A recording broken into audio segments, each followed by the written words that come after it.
This is the star Sirius, and you can see how fast the orb velocity is counterclockwise around the center of the nucleus.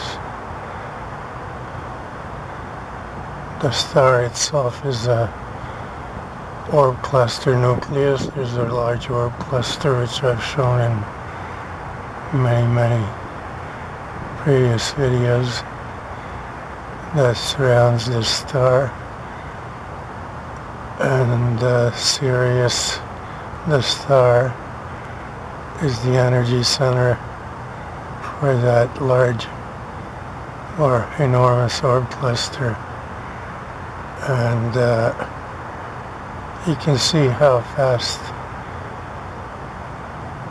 its revolutions are counterclockwise around the nucleus. Even the nucleus itself, the center of the nucleus itself, is spinning at a very high velocity, and that's why the star is a high energy star, and it's bright white. At times it'll change color. Okay, when it's bright white, it's the fastest.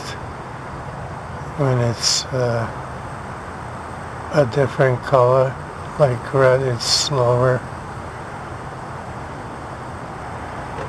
When it's blue, it's even slower.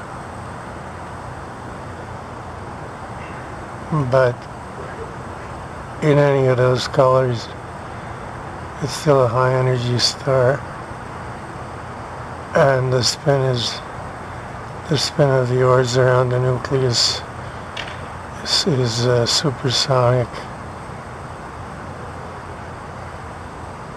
or hypersonic, I should say, especially at the center of the nucleus, because they're going around a smaller circumference or sphere.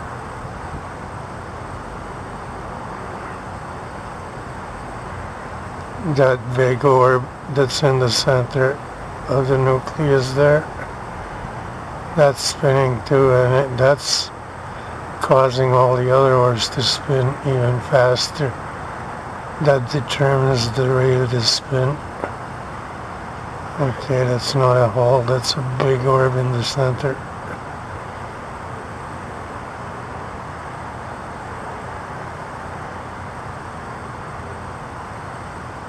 There's rings around it, or smaller orbs.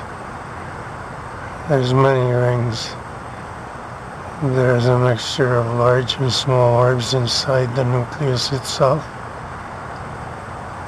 There are rings on the outside of the primary nucleus, or the center.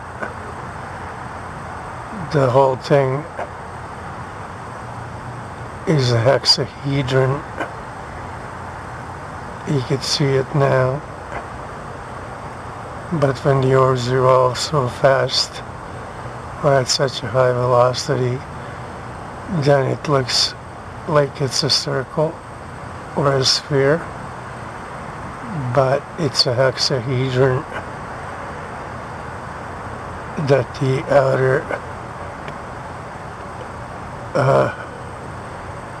outer rings of the that spin around the nucleus, they're close to the edge. They spin around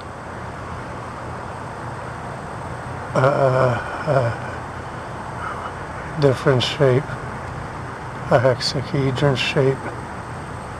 Okay, the nucleus center, they spin around the big orb, and then they form the hexahedron. And there are many rings involved in this whole thing. So the outer orbs there, they spin around the hexahedron, and their velocity around that hexahedron, which you can see right now, on and off. Okay, their velocity makes the star up here to be round. Okay, but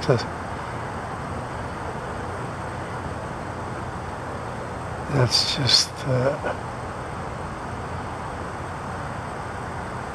just an illusion, because the star is in the form of a hexahedron. Okay, it's the revolutions around it at a hypervelocity that create a sphere.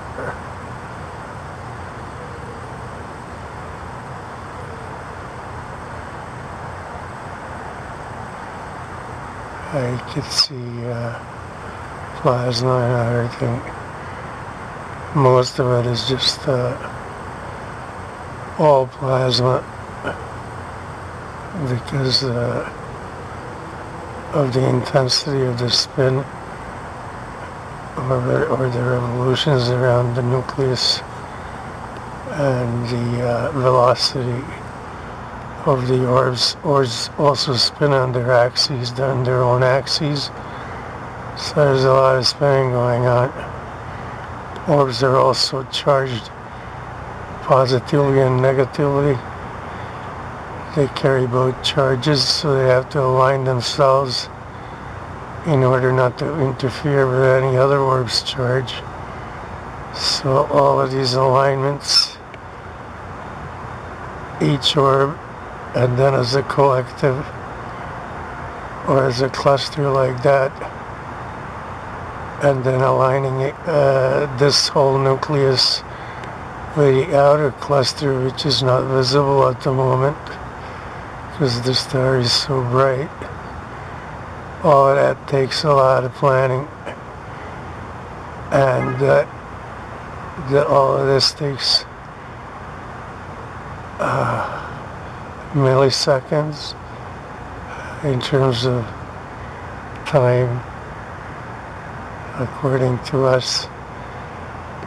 But this is just sort of like spatial displacement or placement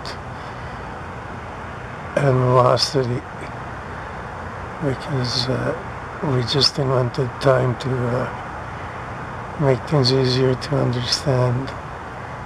I'm going to try and see if I can yeah.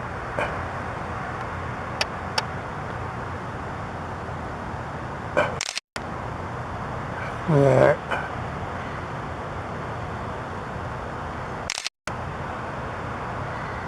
Has an object on each side. That's a good one.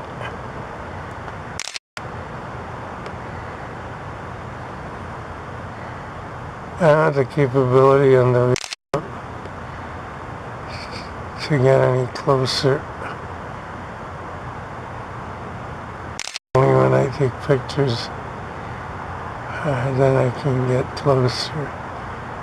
But anyway, if these come out clear, they can always be magnified, because the lens is good and so is the camera. I thought I saw things, maybe. Yeah, there's an extra one. Not at the right angle, but it's convenient. Yeah, there's three. For sure. There's two on the left, one on the right. Could be more. Sometimes they're hard to see.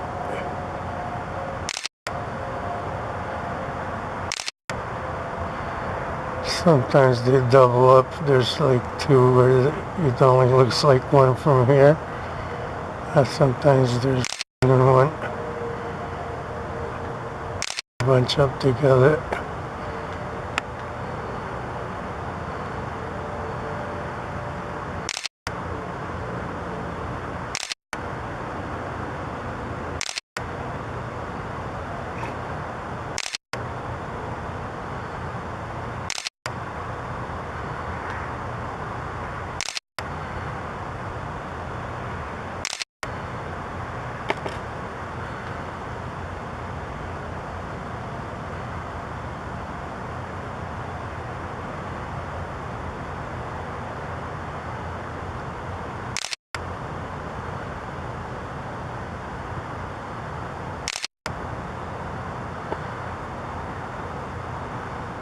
Okay, my hands are getting cold